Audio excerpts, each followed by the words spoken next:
Bonjour mes chers frères et sœurs dans le Seigneur. Je crois que na préparé bino déjà. Na bayi na bino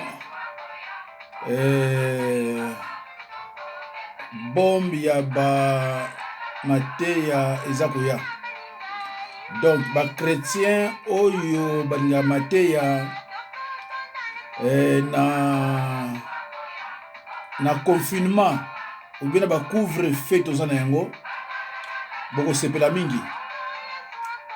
Au lieu ozala distrait na eloko mosusu yo ozano na kati ya liloba bozo abakaye na bino bolandaka malembe. Alors bandeko na ngai thème na biso ya lelo ezali tozo parler na c'est Dieu qui l'a voulu. Nous mourrons quand notre heure a sonné. Toyokaka mutakufi bato bazoloba nzambe mutu alingi nzambe mutu apesaka yepe mutu azwaka. Soko okutani na mosali ya nzambe azoloba ndengo wana yeba ndeko na ngai oza en face ya farceur. Alobi nzambe mutu apesaka nzambe pe mutu azwaka. Alors tokotala lelo ba verset biblique soki ekolobala biso nini pona ba oyo bazaka na ignorance wana batika koloba eloko balobaka ke nzambe mutu apesaka nzambe mutu azwaka eza langage ya bandoki eza langage ya basorcier soki basi bale babandi koyebisa bino tosala boni nzambe mutu apesaka ye pe mutu azwaka lokola boza na parole te moyen o comprendre ezati moyen o sosola ezati bino so bovandi bo comprendre ke oya lobi yango eza ya solo. Toutefois soki bomoni na ye na mateya awa c'est que na prêchaki yango déjà na ministère na ngai pa ya ba croyant né de nouveau. Voilà, frères et sœurs en Christ, c'est que croient beaucoup de gens. Mais en réfléchissant, je me suis dit qu'il serait utile de connaître le point de vue de Dieu lui-même sur la mort. Puis vous pouvez ajouter, mes chers frères et sœurs dans le Seigneur, c'est Dieu qui l'a voulu. Nous mourrons quand notre heure a sonné. Frères et sœurs en Christ, c'est ce que croient beaucoup de gens. Mais en réfléchissant, je me suis dit qu'il serait utile de connaître le point de vue de Dieu lui-même sur la mort. Puis vous pouvez ajouter, lisons dans Genèse 2, 17. Mais, je lis au nom de Jésus-Christ, mais tu ne mangeras pas de l'arbre de la connaissance du bien et du mal, car le jour où tu en mangeras, tu mourras. Mes chers frères et sœurs dans le Seigneur, si un père prévient son fils qu'une certaine ligne de conduite mène à la mort, en déduirez-vous qui désire voir son fils adopter cette conduite? Or, en fait, quelle est la volonté de Dieu à l'égard de l'humanité? Jésus-Christ a dit, ceci est la volonté de mon Père, que quiconque voit le Fils, c'est-à-dire comprend et reconnaît que Jésus-Christ est vraiment le Fils de Dieu, et exerce la foi en lui et la vie éternelle. Et je les ressusciterai au dernier jour. Jean 6, 40. Mes chers frères et sœurs dans le Seigneur, ici le Seigneur poursuit en expliquant comment l'on peut entrer dans la famille des rachetés. La volonté de Dieu est que quiconque voit le Fils et croit en lui ait la vie éternelle. Voir le Fils ne signifie pas le voir avec ses yeux, le voir avec ses yeux physiques, mais avec les yeux de la foi. Mes chers frères et sœurs, suivez cet enseignement attentivement. Cet enseignement qui a pour titre « C'est Dieu qui l'a voulu ». Nous mourrons quand notre heure a sonné. C'est ce que pensent les autres. Et quand quelqu'un est mort, les gens viennent assister et disent, ah, qu'est-ce qu'on va faire? C'est Dieu qui donne, c'est Dieu aussi qui reçoit. Et ce n'est pas biblique ça. Alors, mes chers frères et sœurs dans le Seigneur, en Christ, notons la merveilleuse promesse que Dieu a fait consigner en Apocalypse 21, 3 à 4. Je lis au nom de Jésus-Christ. Et j'ai entendu du trône une forte voix qui disait, voici le tabernacle de Dieu avec les hommes. Il habitera avec eux et ils seront son peuple. 4. Il essuiera toute larme de leurs yeux et la mort ne sera plus. Il n'y aura plus ni deuil, ni cri, ni douleur, car les premières choses ont disparu. Lisez aussi, mes chers frères et sœurs, dans Ésaïe 25, verset 8. Nous mourrons quand notre heure a sonné. C'est ce que pensent de nombreuses personnes. Savez-vous que la plupart des Grecs de l'Antiquité croyaient déjà une telle chose? Selon eux, 3 déesses déterminaient la durée de l'existence de chaque homme. Mais la Bible présente un tout autre point de vue sur la vie. Lisons dans Ecclésiaste, mes chers frères et sœurs, dans Ecclésiaste 9, 11 à 12. J'ai lu au nom de Jésus-Christ. 11. J'ai encore vu sous le soleil que la course n'est point aux agiles, ni la guerre aux vaillants, ni le pain aux sages, ni la richesse aux intelligents, ni la faveur aux savants, car tout dépend pour eux du temps et des circonstances. 12. L'homme ne connaît pas non plus son heure, pareil aux poissons qui sont pris au filet fatal, et aux oiseaux qui sont pris au piège, comme eux.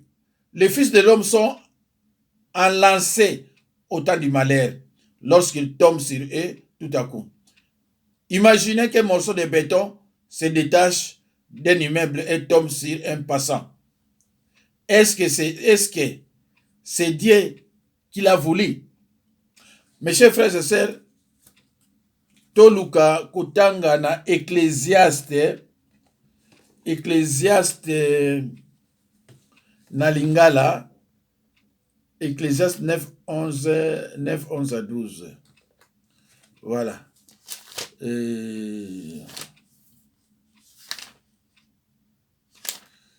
Voilà, toluka n'Ecclésiaste Moussakoliyeyo 9, 11 à 12.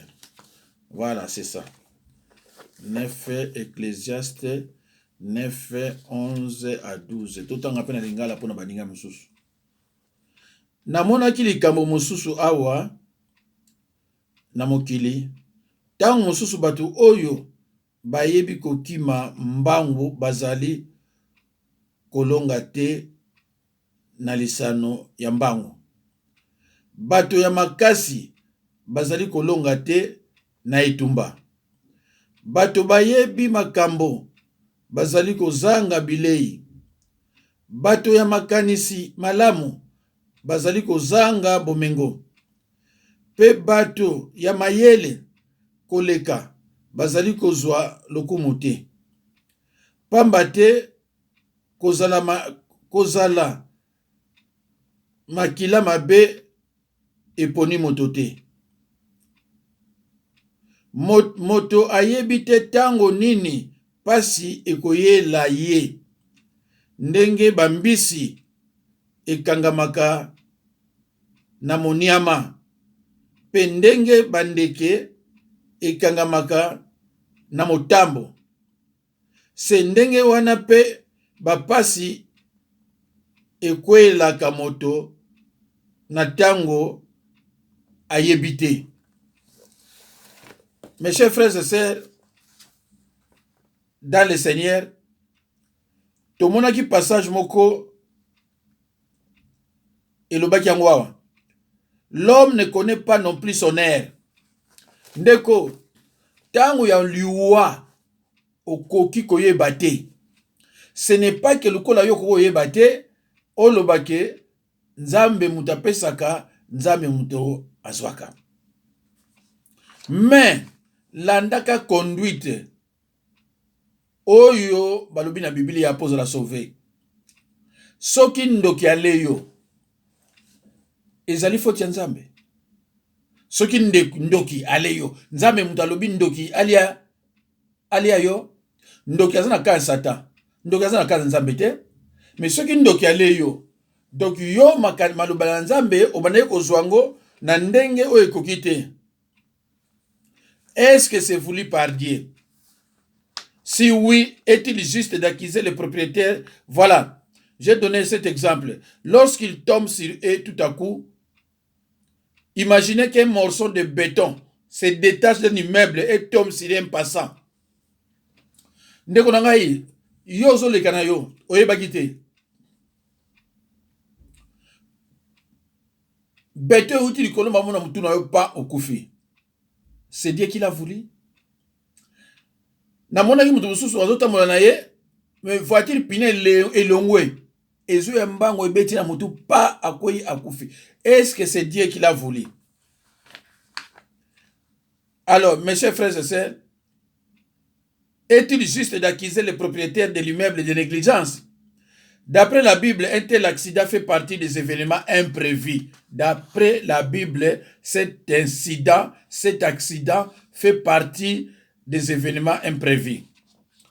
La parole de Dieu nous montre que nous serons protégés si nous nous abstenons de pratiquer le mal. Mes chers frères et sœurs, dans le Seigneur, lisons dans Proverbe 16, 17. Mais avant de lire, mes chers frères et sœurs, je vous dis que la parole de Dieu nous montre que nous serons protégés si nous nous abstenons de pratiquer le mal. Soki tozo kima mabe ndeko tokozala protégé. Alors nous allons lire dans Proverbe 16, verset 17. J'ai lu au nom de Jésus-Christ. Le chemin des hommes droits, c'est d'éviter le mal. Celui qui garde son âme veille sur sa voie. Alors, to lukango na lingala na batoli. Voilà. 16, verset 17. Bato ya bosembo baboyaka kosala mabe. Pamba te moto oyo akebaka na bizaleli na ye abatelaka bomoi na ye. Oyo nyonso bandeko ezoloba na biso na makambo ya liwa. Mutu nyonso ya bosembo, mutu nyonso azoko respecte makomi, azoyeba etamboli na ye. Liwa eyelaka ye pamba te. Voilà. Mes chers frères et sœurs, si vous avez des enfants, je suis sûr que vous leur enseignez ces principes. Ndeko na ngai, ekozala malamu mingi soko enseigner bana conformément na parole de Dieu. Tango zoko enseigner bango conformément na ba verset oyo, bana pe bazako yeba ndenge bako se comporter, ndenge bako tambola. Vous les mettez certainement en garde contre ce qui pourrait leur coûter la vie. Dieu agit de la même façon envers les hommes à notre époque. Dieu connaît l'avenir. Mes chers frères et sœurs dans le Seigneur, le gouvernement interdit de sortir sans masque. Toi, tu refuses d'obtempérer aux ordres de l'État. Tu es sorti sans masque. Tu es contaminé. Et la mort te surprend. C'est Dieu qui l'a voulu. Ndeko na ngai. Bana nzambe. Bato bazako kamba ekolo. baza kobatela yo balobi ndeko kobima te sa maske liwa eza libanda eza koluka bato oyo ya kolia bible mpe ekebisi yo na verset moko eza na bible awawa toluka yango na banzimbango bandeko soki tokomona yango eyelingaka ya sikoyo ntango naza koloba voilà tokoluka yango totala soki tokomona yango ekozala esengo mingi voilà yango yo bandeko 1 Pierre 5:8 soyez sobre veillez votre adversaire le diable rôde comme un lion rugissant cherchant qui il dévorera ndeko na bandeli soyez sobre veillez votre adversaire le diable rôde comme un lion rugissant cherchant qui il dévorera ndeko bakonzi ya mboka balobi na yo aza libanda azoluka bato ya koboma bovanda na ndako so vanda na ndako te lata maske yo lobi nga munoko na nga eza kitoko boye nabi masi mpo nani bakomona munoko na nga ndenge nini oke kuna sa maske nani COVID-19 embrassé yo obandi kotuse oke mbango na hôpital okufi. Est-ce que c'est Dieu qui l'a voulu? Alors tango bato bakoya ne bembe na yo balobi nzambe mutapesaka nzambe mpe mutazwaka ndeko na ngai. Les Écritures annoncent clairement que le peuple de Dieu souffrira et sera amené en captivité s'il persiste dans l'ignorance et dans le péché. Mon peuple est détruit parce qu'il lui manque la connaissance. Ce verset biblique ne dit pas que mon peuple est détruit à cause des sorciers, mais uniquement par manque de connaissance. Osée 4:6. Ndekonanga un homme insensé ayokaka te. Alubi menga na meke na masque pona ninga mtara bogar. Na lati bien bilamba cher. Ake kuna bon. Essuyer. À quel hôpital akufi? C'est Dieu qui l'a voulu. Nzame mutapesaka, nzame mutazwaka. Ndeko nangai. Jésus-Christ n'a-t-il pas dit, ceux qui sont mes frères et sœurs, ce sont ceux qui écoutent la parole de Dieu et qui la mettent en pratique. Yeba li lo babandeko, oko yeba batumusu ba enseignaka bino, ba kota, ba cours biblique te, ba yebi de ba on peut rien, mais le kola yoza wana pona ko ba l'air nyonso amen, amen, amen. Ndeko to sani. Nzame mutapesaka, nzame pe mutazwaka. Bandoki ba yeli bino makobe bele bandeko na ngai. Boke bakana ba enseignement bandoki ba yeli bino makobe bele. Et puis makamo bango ba yela kabino et que vite na mpepe bato yango.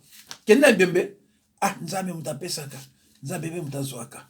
C'est Dieu qui donne, c'est Dieu qui reçoit. Allez, ba calme bino Moyeba luka botala sa ndeni mutakufa zate parce que nzambe mutapesaka, nzambe be mutazwaka. Na Bible ezate. Na Bible ezate. Bible ngoyo. Mes chers frères et sœurs, nzambe apesaka peye mutazwaka. Même so bandoki bale yo. Ezate. Alors bandeko. Okeko luka basi batamu na balabala ozui sida okufi. Nzambe mutapesaka, nzambe be mutazwaka. C'est ça, hein? C'est ça? Ok. Dans la Bible, il nous indique que ce que nous devons faire pour vivre bien plus longtemps que ceux qui rejettent ces lois. Proverbe 12:28. Proverbe 12:28. Lisons. La vie est dans les sentiers de la justice. La mort n'est pas dans les chemins qu'il trace. Tolukana nous na proverbe na batoli proverbe 12:28. Voilà.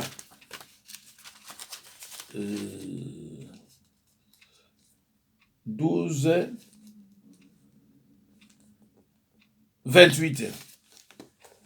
totanga Bible ndenge ezoloba Bible ezoloba te ke nzambe mutapesaka ye pe mutazwaka so mutakufi na béton to mutakufi po ateki masque te. Alors tozotanga na batoli Proverbe 12:28 bomoi ezali na nzela ya bosembo nzela yango ememaka bato na liwa te. Tobandeli Proverbe 12:28 Batoli 12:28 bomoi ezali na nzela ya bosembo nzela yango ememaka bato na liwa te. Ndeko na banzi boyoki. Alors mes chers frères et sœurs, soki tokoko tanga muke na Galates 1 verset 9 après Corinthiens. Galates 1 verset 9. Galates 1 verset 9. Voilà. Yoga na Galates 1 verset 9 de balobi. Nous l'avons dit précédemment et je le répète à cette heure. Si quelqu'un vous annonce un autre évangile que celui que vous avez reçu, qu'il soit anathène. Qu'il soit anathène. To lukango na lingala to yeba balobi nini. Galates 1 verset 9. Yogande balobi. Lokola nasina lobaki na bino. Sikoyo nazongeli yango lisusu. Soki moto amemeli bino sango malamu ekeseni na oyo bozwaki liboso lisuma na ye. Mes chers frères et sœurs dans le Seigneur, ici Paul frappe ceux qui s'attachent à un autre évangile. Ce qui est évangile ou est bisoté, c'est pas pour rien. Paul a son balère son Ephésiens 4:14. Ne soyez plus des enfants flottants et emportés à tout vent de doctrine.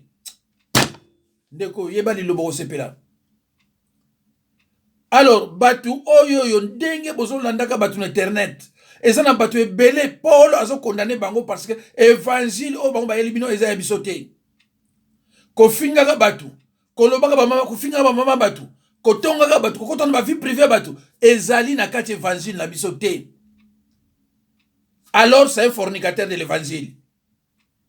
Ngamba na bandi awa nazo pesa bino oyo eza na kati évangile.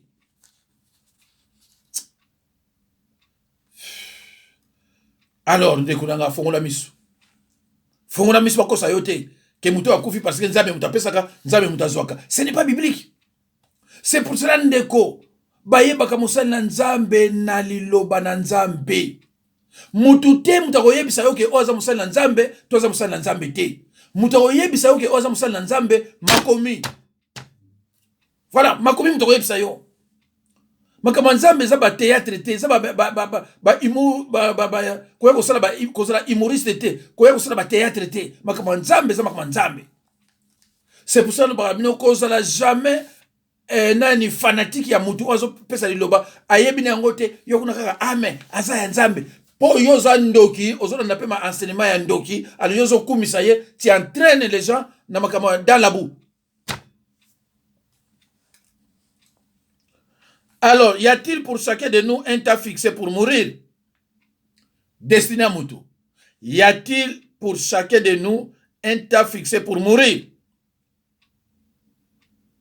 Ecclésiaste 3, 1 à 2. Tant on tanga yikuna balubaki, mbisi aye bagate tango kangama na mutambo, na filet. Moutou liwa na ye, eye bana rapete RT, R exact et la raté. Tozona awa batu ebele. O bakini l'hôpital, babito ko lule bitabe, tozonga boy asakati motema. O COVID-19 akena na hôpital no COVID-19 te. akomi kuna boba ba yebisi biso akufi. Y a-t-il pour chacun de nous un temps fixé pour mourir? Deko, heure exact ezate, jour exact ezate. Nga ba uto benga awa, moi sinon bali ba negulia, balali, na 3 heures quelques moi c'est petit que ça la petit besoin. Tango ateli mpo akenda mbeto malako auka koto paf akwei bakeli na hôpital na ba 5 heures du matin likamosili. Mais yé moko lambaki ya biloko très bien balé na mobile ne bazo seka tout ça. Yango na ndeko na ngai soki osalaka mabe lukaka o se réconcilier. Lukaka repentance, lukaka confession. Po soko okenda ba mikumba wana na liwa na lola bakota kuna na mikumba te. Mikumba il faut etikala kande awa. Ecclésiaste 3, 1 à 2.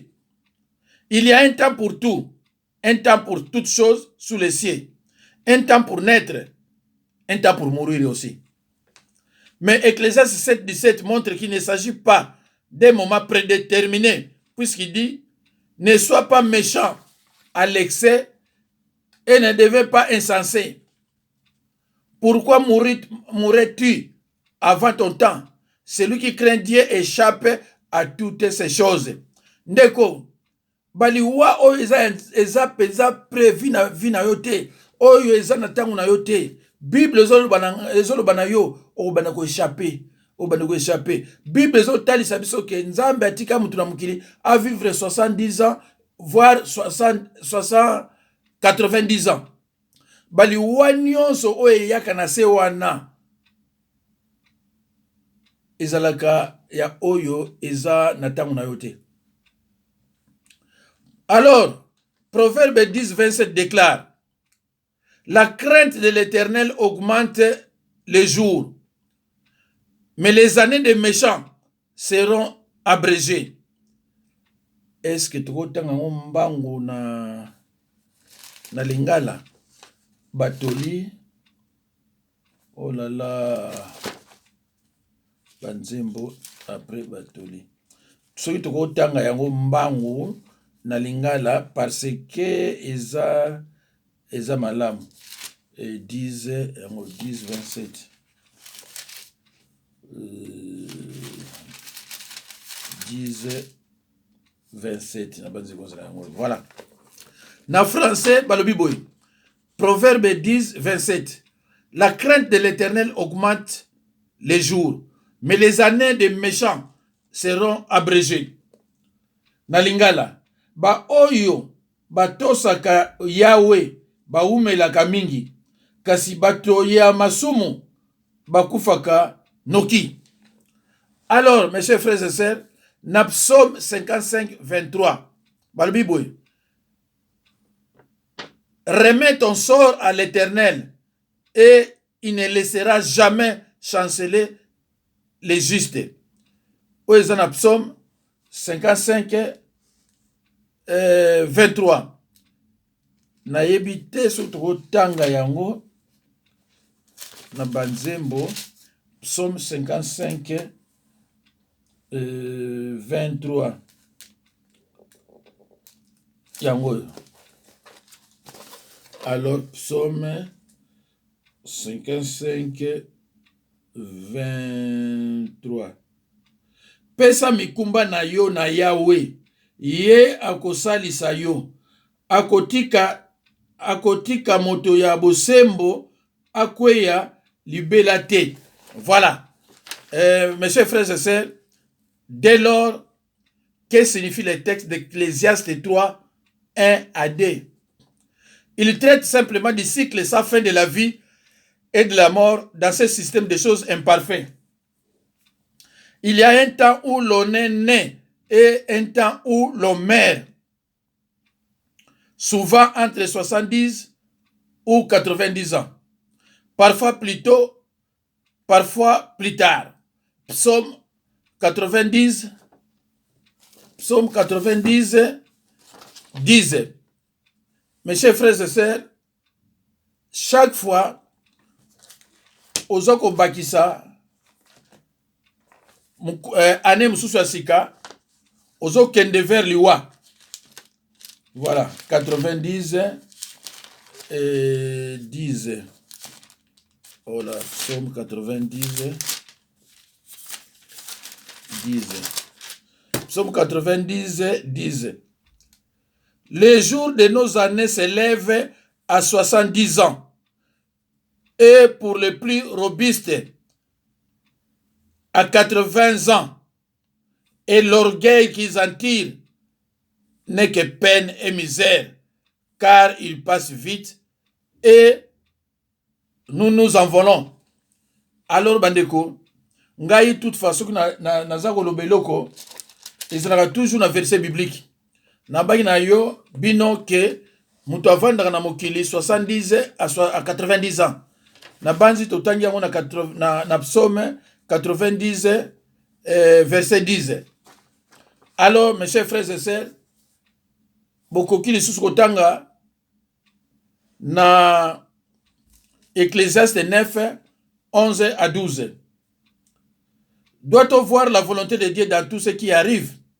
2 Pierre 3, 9. Bandeko, moi totanga 2 Pierre 3, 9 exacté parce que est recoquis. Binobo tangango 2 Pierre 3, 9 et l'obéli repentance.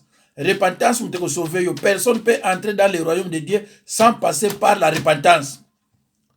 Dieu use de patience envers vous parce qu'il ne veut pas que quelqu'un soit détruit, mais il veut que tous parviennent à la repentance. Aux explications, il y a 2 Pierre 3, 9. Cependant, tout le monde ne profite pas de sa patience. Il est clair que ce n'est pas la volonté de Dieu que quelqu'un refuse de se repentir. Voir Jérémie 7, 23 à 26. Ba onga zotangate bozana na Biblia yandaku bo lukabo examiner yango bo vérifier soki onazo loba eza yango te. Donc nandaku bokotanga na Jérémie 7 23 à 26. Bande kunangai nzambe apambola bino tozako après oyo bokomona toujours sur la mort teme moko eza après oyo 0527 tokotala na 0528 teme yango kozala les morts peuvent-ils faire du bien ou du mal aux vivants? Le spiritisme est un péché. Voilà, Kalaté après oyo 0527 bomona 0528 ekopesa bino titre wana bandeko na ngai bana nzambe. Merci beaucoup. Bolinga liloba, bolinga liteya, mbote mingi na famille Makwiza, mama Mafuta Titi, papa Jean-Claude Makwiza, nzambe